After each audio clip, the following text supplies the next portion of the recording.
Breaking news కాల్పుల మోతతో ఛత్తీస్గఢ్ అడవులు దద్దరిల్లుతున్నాయి. సుక్మా జిల్లాలో మావోయిస్టులు బలగల మధ్య మరో భారీ ఎన్కౌంటర్ జరిగింది.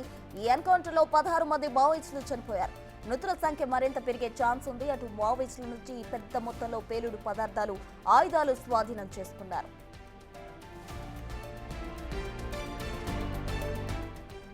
మార్చి 2026 నాటికి దేశంలో మావోయిస్టులు లేకుండా చేయాలన్నది టార్గెట్. ఇందుకోసం ఆపరేషన్ కగార్ చేపట్టారు. మాజీ మావోయిస్టులతో కలిసి డిస్ట్రిక్ట్ రిజర్వ్ గార్డ్స్ ఏర్పాటు చేశారు. వీరితో కలిసి మావోయిస్టు ప్రభావిత ప్రాంతాల్లోకి వెళ్లి ఆపరేషన్ నిర్వహిస్తున్నాయి.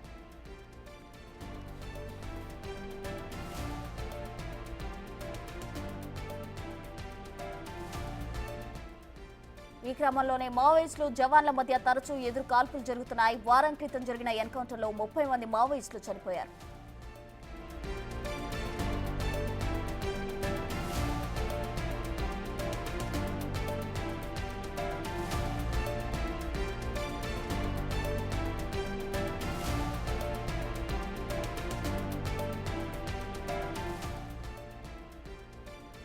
మోర్ డీటెయిల్స్ మా ప్రతినిధి శివ ఢిల్లీ నుంచి ఫోన్ లైన్ లో అందిస్తారు. శివ,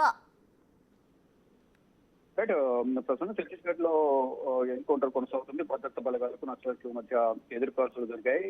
కేరళ పాల్ ప్రాంతంలో భద్రతా దళాలు నక్సలైట్లకు మధ్య జరిగిన కాల్పుల్లో 16 మంది నక్సలైట్లు మృతి చెందినట్లుగా కూడా తెలుస్తోంది. ఈ కాల్పులు ఇంకా కొనసాగుతున్నాయి. డిస్ట్రిక్ట్ రిజర్వ్ గార్డు డిఆర్జీ, అలాగే central reserve police force CRPF ఉమ్మడి యాంటీ నక్సల్ ఆపరేషన్ లో భాగంగా నిన్న ఈ ఆపరేషన్ ప్రారంభించిన సందర్భంలో వారు నక్సలైట్లు ఎదురుపడిన సందర్భంలో ఈ రోజు కాల్పులు జరిగాయి.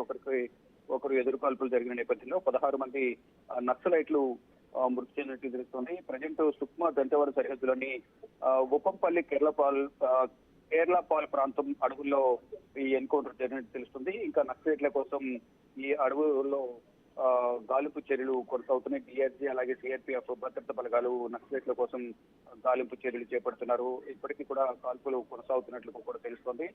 ఇక ఈ విషయాన్ని అధికారికంగా కిరణ్ చవాన్, సుక్మా జిల్లా ఎస్పీ ఎవరైతే ఉన్నారో కిరణ్ చవాన్ అధికారికంగా తెలియజేశారు. 16 మంది మృతి చెందారు. ఈ కాల్పులు ఇంకా కొనసాగుతున్నాయి. కూంబింగ్ కొనసాగుతుంది. నక్సలైట్ల కోసం గాలింపు చర్యలు చేపడుతున్నామంటూ కూడా కిరణ్ చవాన్ తెలియజేశారు.